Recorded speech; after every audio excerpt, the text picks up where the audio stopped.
Roughly 50% of the Western world's population has been labelled with insecure attachment, and with that comes relationship problems. Accompanying this is usually low self-esteem, anxiety, narcissistic tendencies, etc. How do these issues land with us? Most people know it has much to do with the quality of parenting, but underlying this is the quality of love. I cannot emphasize this more. The harsh reality is that if we want to reduce the power of these destructive, insecure attachment factors, we have to learn more about love. Hello, I trust that you have listened to the 3-minute presentation about how we have moved forward in the last 1600 years with regard to how we treated our children. If not, go to www.parentingwithlove-and-self-understanding.com. Please bear in mind what I said in it, that what I would have been booed off the stage for back then is likely to provoke a similar reaction in some people in what I'm about to present to you now. What has happened over those last 1600 years is that we've learned a fraction more about love, and this presentation will hopefully help you understand it just a little bit more. I like to believe that the more we understand about something, the easier it is to fix and the better it runs, whether it's computers or cars. Love is no different. For thousands of years, human beings have been unaware of why they turn out the way they do, and perhaps more importantly, the way their children do. Now, in the 21st century, we know through psychotherapy and neuroscience what plays a major role in how good our self-esteem will be, how our intelligence may be affected, and also, depending on the viewpoint of the medical practitioner, how healthy we will be. It comes down to the quality of love. Please note I said major, not all. Now, before I go any further, science now knows enough about body chemicals produced by the various glands to make assessments of what effects they have on the brain and the body. They know that love produces certain chemicals, which has long-term effects on our health and self-esteem. For those of you who want evidence of this, there are 2 easy-read books that go into detail. The Science of Parenting by Margot Sunderland is one, with pictures on every page. The other is Why Love Matters by Sue Gerhardt, which is slightly more technical. So love does matter, but the quality of love is really important. What do we mean by that? Most people know love as a good or wonderful feeling, and because it makes us feel good, we yearn for it.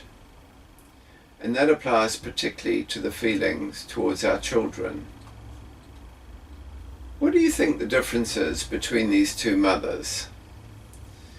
Jenny was a welfare client who I used to see when I worked for a charity.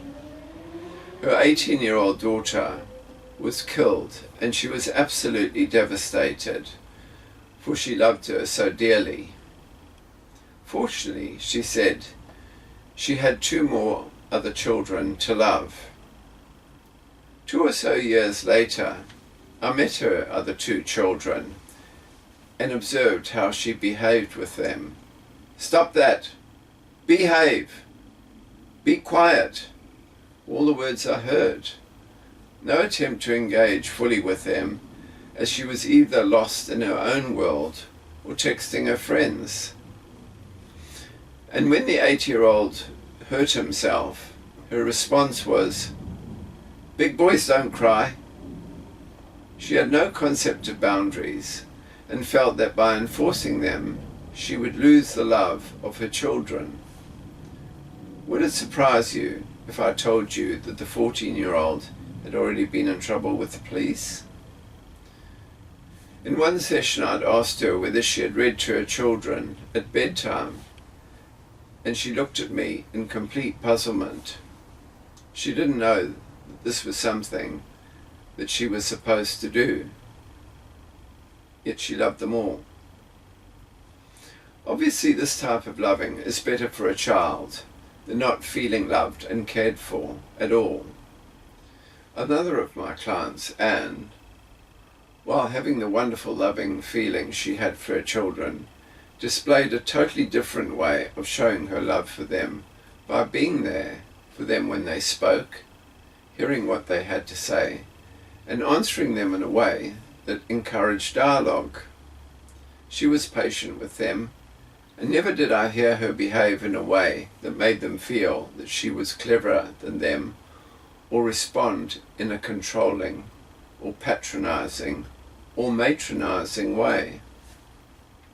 And if their feelings were hurt, she would empathize with them by ensuring that they knew she understood how they felt. Observing them, one could see their aliveness, their confidence, their respect for others, and hear the intelligence in their conversations. Who would you prefer to be loved by?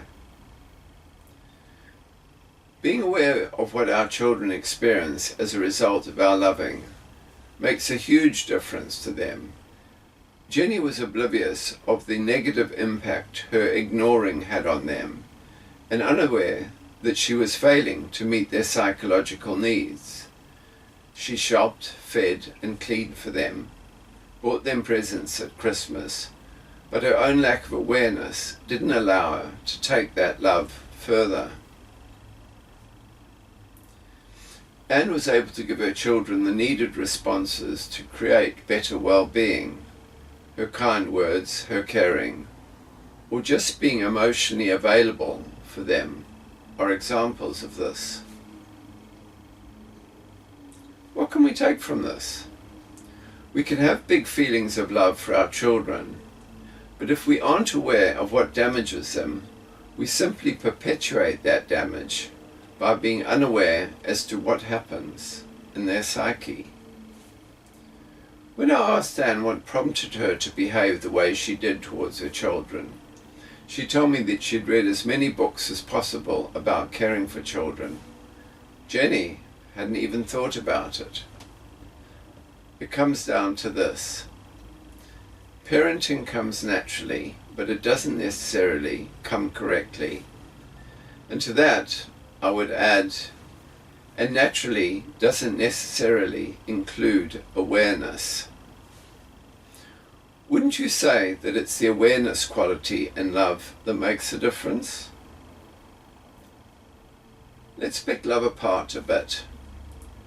Most people understand love as a big feeling, but if we think about it, it's our big feelings. And we likely yearn for anyone or anything that will evoke those feelings. Just think about this for a bit. We want to feel good. And for most people, these big feelings are evoked mostly by our child, our partner, our parents, or our pets. Now, if we think about it, it's suddenly about us. And now we're talking about selfishness. A lot of people don't really think about this when it comes to love. They tend to be driven in many circumstances by their own selfishness. I'm reminded of a situation of mothers waiting for their child to come out of the gate on the first day at school. One mother, on seeing her child exit the gate, ran across the road and made a huge fuss of him, not realizing that the child was being totally shamed and humiliated by her behavior. Was this love? From the mom's perspective, with her overwhelming feelings of love and happiness on seeing her son again, yes, it was. Only from the child's perspective, it wasn't. He was trying to create an impression with his new school friends, and his mum wrecked it by shaming and embarrassing him. Another example of this selfishness is a client of mine who was telling me how she had gone off at her daughter, her 6-year-old daughter, because she had wanted to walk from the front door of her house on the stone path to the car without shoes on. When I asked her why she went off, she said she didn't want her daughter cutting her feet on the pebbles. When I pointed out this was highly unlikely and how a 6-year-old might have felt at her going off, my client burst into tears. Further exploration showed that it wasn't about love for her daughter, but her feelings, her anxiety. It was about her, not her daughter. And then there was a time when I just turned 19 and went to pick up a date who lived with her parents on the 19th floor of a high-rise. Her dad, a burly creature twice my side, opened the door and invited me in. Then, in front of his daughter, he picked me up by the front of my jacket and said, "If you touch my daughter, you'll be out of that 19th floor window." I'll never forget the look of horror and shame on her daughter's face. I found out later from her friends that that incident wrecked her relationship with her dad, and things were never the same. In her dad's world, dictated by his big feelings, probably of jealousy and the fear of losing her, he wanted to protect her, but gave no thought to the impact that his behavior would have on her. While this form of selfish parental love is obviously way better than a neglectful, uncaring, and unloving parent, a child's self-esteem, intelligence, and health can suffer if they aren't loved the way they need to be loved. That missing ingredient is called empathy. If you think of what I said about Jenny and how she treated her children and the people in the last 3 examples I just gave, what was missing was empathy.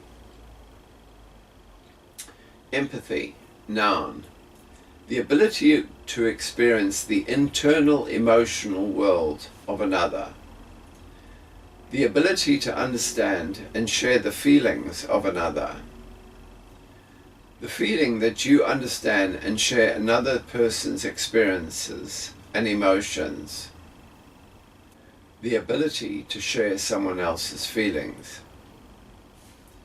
If we think very carefully about it, how much do we put our own feelings ahead of someone else as opposed to being empathic? Our feelings bubble up at the thought of pouring out our loving feelings to a child. But what if the child doesn't want that experience at that time and just wants to be left in his world? In such a case, our feelings aren't congruent with the feelings of the child, and that's failed empathy. And if we persist in enforcing our feelings, isn't that selfishness? If this is so, those examples I gave of Jenny, the mom welcoming her child after school, my client going off at her daughter, or the dad wanting to throw me out of the window, are empathy failures driven by selfishness.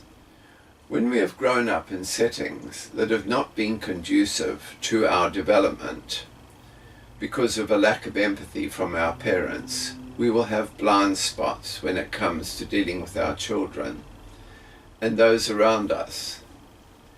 And these blind spots in turn will create empathy failures or, in some cases, dehumanizing approaches unless we become aware of them. Bear in mind what I said in the previous presentation about 50% of the Western world's population having insecure attachment created, by and large, by failed empathy and dehumanizing approaches. These blind spots can cause us to be completely unaware of what we're doing or not doing. We're simply oblivious, blind to what they experience or feel. Let me give you some examples of failed empathy. I'm reminded of a family who had a son who was particularly fearful and shy, but the dad was a sergeant in the army who wanted him to be tough and out there, and tried to force him at every opportunity to be like him. Instead of understanding him or having the necessary empathy to see that his son could never live up to that life, he called him a sissy or ignored him whenever the son failed to please him. All this did was crush the child, create more fear, make him feel more useless, and create a bigger inferiority complex, which he took with him into his adult life. And then we have the parents who send their kids to boarding school because the kids will hinder their career, which requires they move around the globe, giving no thought to the emotional impact this may have on the children. I have to wonder about the wisdom of parents who go to the trouble of having children and then only see them a few weeks a year. Why have them? Or we put our material needs ahead of our children by working 16 hours a day so we can drive a top-of-the-range car, instead of giving them guidance and support needed at that early age. Now, don't get me wrong, we need our selfish drives to help us experience and grow. But if you want to have children, you need to factor in ways that don't impair their development. How not to them up is a great book to help you get a clearer idea of this. It would seem then that we have a problem with the definition or understanding of love. To keep it simple, big loving feelings are desire. The millions of books, the millions of songs written about love are mostly about desire. One of the major problems we have here is that many people rely on their feelings or their emotions to tell them whether they love someone or something. That is how they decide.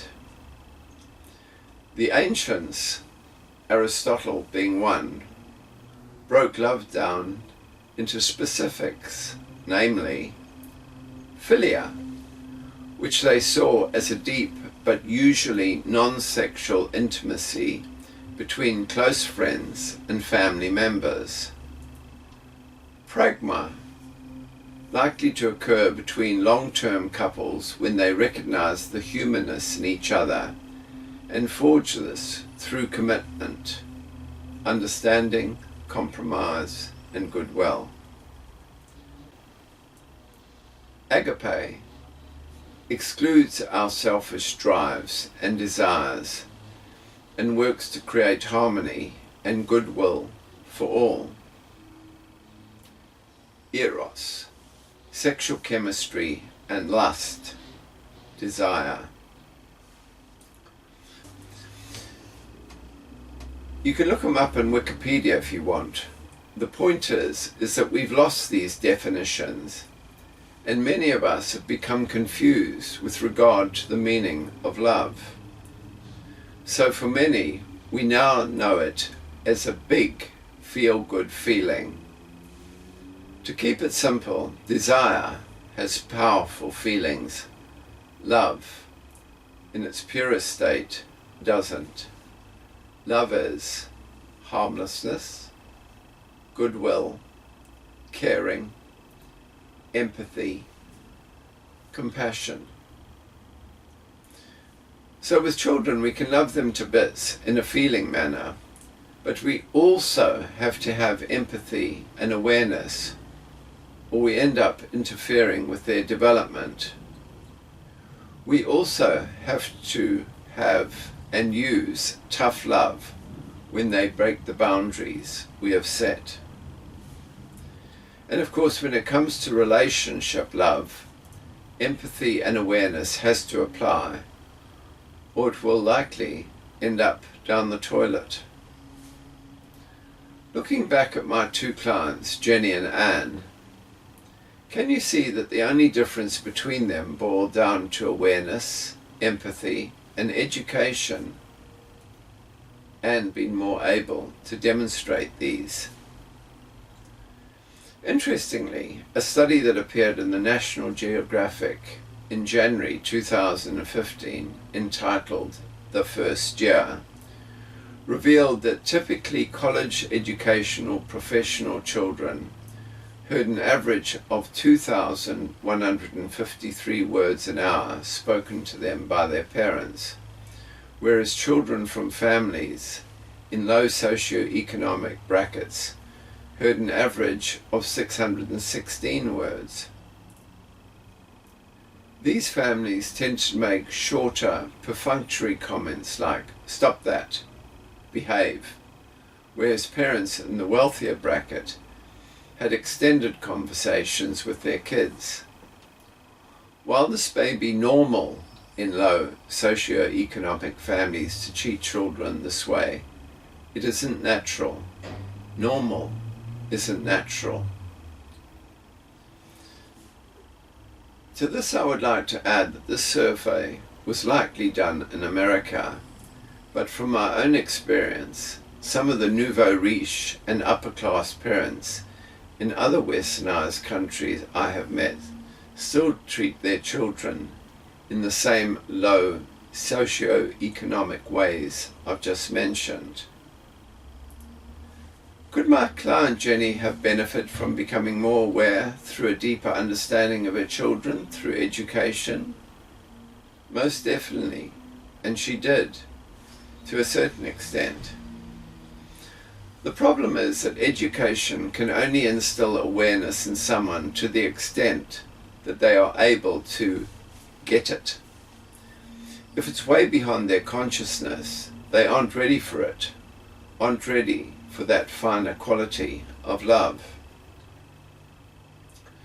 When I look at some of my clients and the unhealthy behavioral family systems they were brought up in, it's understandable that they are the way they are, which includes dominating family ways which force or bend a child to its oppressive rule.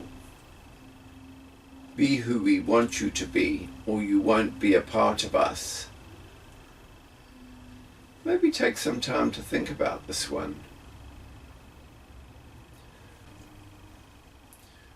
Wounding, which is not always traced to physical damage, but embedded in the overall caregiver-child relationship in which the child grows up. The child is not loved in a way in which they need to be loved. The mothers didn't have it in them to provide good enough care. A complete lack of loving emotional interactions or compassion to their children or fellow human beings, or nature, pets, or wildlife. Such people, deprived of these experiences, are unable to express what has never been available. They grow up lacking elements of compassion, feelings, and empathy. Unfortunately, it's this very same lack of awareness of a child's psyche that keeps hundreds of millions of children from becoming securely attached, the consequences of which may result in depression, neediness, anxiety, rage, dependency on others, issues of rejection and abandonment, low self-esteem, and uncaring, that is, to be unaware of the dehumanized plight of others. I'd just like to comment on the last one, uncaring, which seems to be more predominant in some cultures than others. People who fall into that bracket see nothing of their own issues. Mention issues and you will get something like, "Nothing wrong with me, mate," simply because they have numbed out some of their emotions because they were too painful, or they weren't subject to natural empathic responses while growing up, which will have left them blind spots in their behaviors towards others.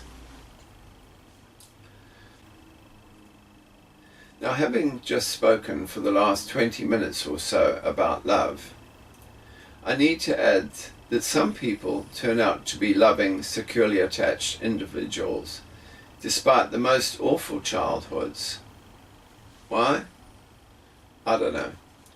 But as my professor used to say, it's the nature of the beast. So a very few, weather the pain of lovelessness or an empathically deprived childhood, and go on to lead securely attached, loving lives. For all of us, though, whether we have been loved sufficiently or not, the more we can learn about love, the better. We've come a long way in understanding it in the last 100 years. How much more aware of it will we be in another 100? Here's something you might want to think about. Consciousness doesn't necessarily come with intelligence. So where do we go from here? By becoming more aware, more conscious of what we are doing to our fellow human beings and children, particularly our children. Love is so much more than big feelings. It's about awareness, empathy, compassion, etc. The more you know about this, the better for you and everyone around you. Books that will be helpful are